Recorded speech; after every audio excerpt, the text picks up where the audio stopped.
All right, guys, I'm going to go over a couple examples, just straight problems that hopefully will help you. I know I've had a couple people reach out and say that they're having some trouble understanding, and we don't want that at all. This will be a little bit different than years past, as we do have the newest textbook and supposed to be the best out there, but sometimes it makes it a little harder because you've got to get used to how it works. So let's look at a couple examples from lesson 1.1, domain range and in behavior. All right, so I want to look at first the domain. So it has the domain in each of these, and you can see that each one says negative infinity to positive infinity. So let's look. On this one, it goes, your domain is to your left. It goes to your left and to your right infinitely. This one also goes to your left. I mean, it's going up, but it's also going to your left and to your right with arrows, which means infinitely. This one is going to your left, up, but also to your right infinitely. So even though these graphs look very different, they all have the same domain, negative infinity to infinity, which is the same as all real numbers. So you can't determine the answer from the domain because those are all the same. So let's look at the range. Okay, your range is your y values. Your f of x is your y values. So that means what's happening as it goes up and down. Well, the first one is going up forever and down forever. So that one still should be all real numbers, or negative infinity to infinity. So it's probably this one right here, just based on the range. All right, B comes down and goes back up. It doesn't go below 0, but it's a solid constant line, so that means it's going to come all the way down and touch the line and go back up. This one's exponential, and if you know anything about exponential from Algebra 1, hopefully you remember a little bit, this line is going to come down and it's going to approach 0, but it's not going to actually touch 0, even though it kind of looks like it on the graph. An exponential function would be undefined if it came down to that 0.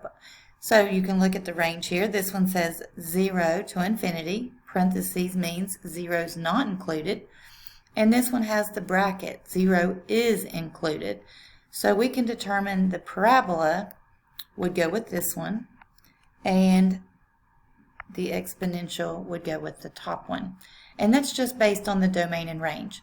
Now, the in behavior, it's new symbols. You've seen this probably in Algebra 1. It's been a little while. But the in behavior is just as x approaches negative infinity. Well, here's your x-axis. If x is going to negative infinity, that means what's it doing to the left? As x goes to the left, y, or f of x, goes up. So as this goes to negative infinity, this one's going to positive infinity. So this one says, as x approaches negative infinity, f of x approaches infinity. That's exactly what we're seeing above. So that's supposed to be a check mark.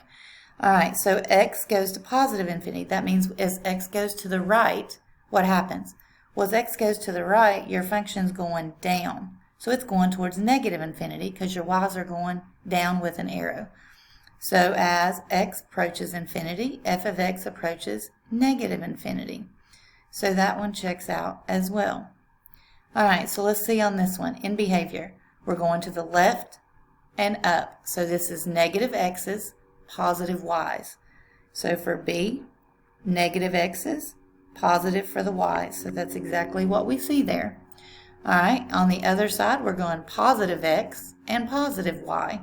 Positive x, positive y. So with the arrows, we're most of the time talking about infinity, so it's not too difficult to see. All right, for your x's. All right, this one's a little bit different because it says as x goes positive, y's approach this line here. They're not going to negative infinity. They're not going to positive infinity. They're getting very close. They're approaching this line here. Well, that's your y equals 0. So here you're going to see as x goes negative, y goes towards 0. and that's what that says. And as x goes positive, y goes positive, positive, positive, that's it. So a lot of times you're going to see just infinity signs because it's going infinitely left or right or infinitely up or down. But sometimes, especially with like exponentials, and there'll be some other functions too that approach a certain number, logarithmic functions will do that as well. All right.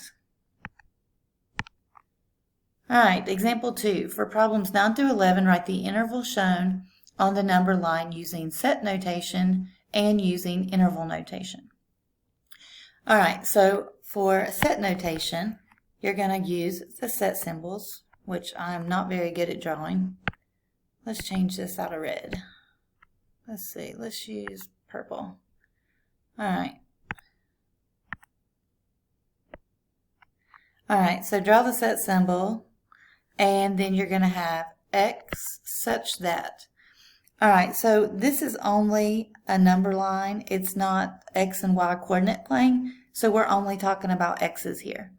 So you're always going to start with x such that. So you can go ahead and just remember to put that. Anytime you're doing a set symbol, you're going to do x such that. Okay?